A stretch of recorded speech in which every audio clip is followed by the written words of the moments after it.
Chapitre 8. Comment l'enfant Jésus obéissait. L'enfant Jésus. L'Évangile, qui est un livre où mes amis ont raconté mon histoire, résume en 4 mots toute mon enfance et toute ma conduite envers mes parents. Il leur était soumis. Cela veut dire que j'obéissais toujours.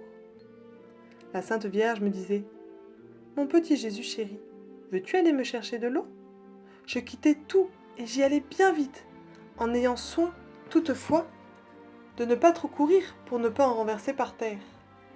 Ainsi, je faisais toutes les commissions. Je mettais le couvert, j'épluchais les légumes, j'aidais Saint-Joseph.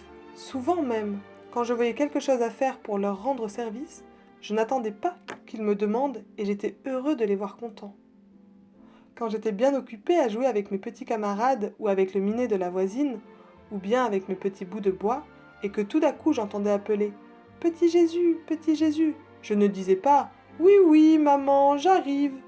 J'arrivais tout de suite, avec un grand sourire pour qu'elle voie bien que je n'étais pas mécontent. Mais quand la Sainte Vierge et Saint Joseph m'avaient défendu de toucher à un couteau, à un outil, à un vase ou à quelque chose d'autre, je n'attendais pas qu'ils soient partis ou qu'ils aient le dos tourné pour y mettre mon doigt.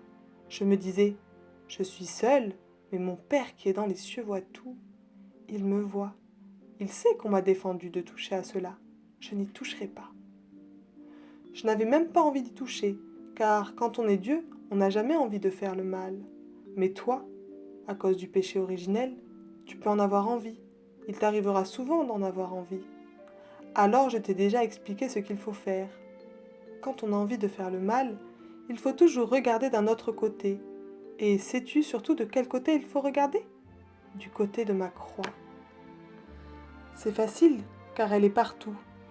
Il y en a une dans ta petite chambre, une au-dessus du lit de ton papa et de ta maman. Il doit y en avoir une en classe. Il y en a une même dehors, en plein ciel, à la pointe du clocher de l'église.